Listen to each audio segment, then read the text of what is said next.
mara nyingi wanasema riba kweli ni nafuu ya benki ya CRDB, lakini ikiwa nafuu zaidi wangeweza kufurahi. Kwa hiyo tumeshusha riba kutoka 17% mpaka 16%. Na ndugu zangu waandishi wa habari, mtakuwa mnafahamu ya kwamba kuna watoa huduma wengine wa sekta ya fedha ambao wanatoa mpaka 22%, lakini hapa kwenye benki yenu ya CRDB wafanyakazi wa serikali watapata 16%. Mkopo huu hauhitaji dhamana wala hauhitaji mdhamini.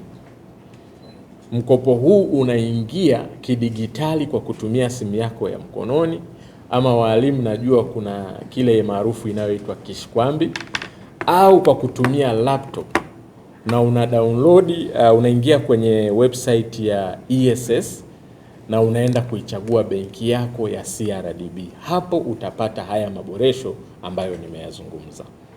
Kwa hiyo mkopo huu hautakutana na loan officer wala hutahitaji kutembelea tawi letu.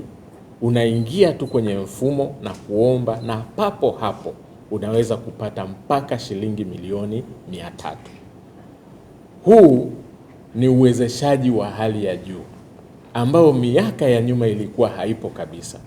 Milioni 300 ilikuwa ni kitu ambacho cha kujaza makaratasi, kutafuta wadhamini, kutafuta dhamana hata ya nyumba ama hivi. Lakini sasa tunaweza tukapata mkopo huu mpaka shilingi milioni 300 kwa kubofya tu simu yako ya mkononi ama kishkwambi ulichonacho ama laptop. Na nimeshapata taarifa kutoka kwa wasaidizi wetu kwamba sasa hivi ukishaomba ule mkopo kuanzia kesho utaupata papo hapo, kwa maana ya kwamba hautasubiri kupiga simu kufuatilia, mkopo ule utaupata mara moja. Haya ndio mapinduzi ya kihuduma ambayo tunayaleta kutoka benki yenu ya CRDB. Na tunajua ya kwamba taasisi yoyote ambayo inatoa mikopo ni taasisi ambayo inachechemua uchumi wa nchi. Unapochechemua uchumi wa mtu mmoja mmoja, ndio unaenda kwenda kuwa uchumi wa nchi kwa ujumla. Kwa hiyo sisi kama benki ya CRDB, pamoja na bidhaa nyingi ambazo tunazitoa, leo tumekuja pia na ubunifu zaidi. Tunapozungumzia shule zinajengwa na fedha, hospitali zinajengwa na fedha. Kwa hiyo uchumi ukiwa vizuri, uchumi huu unaweza kutusaidia kujenga hivyo vitu.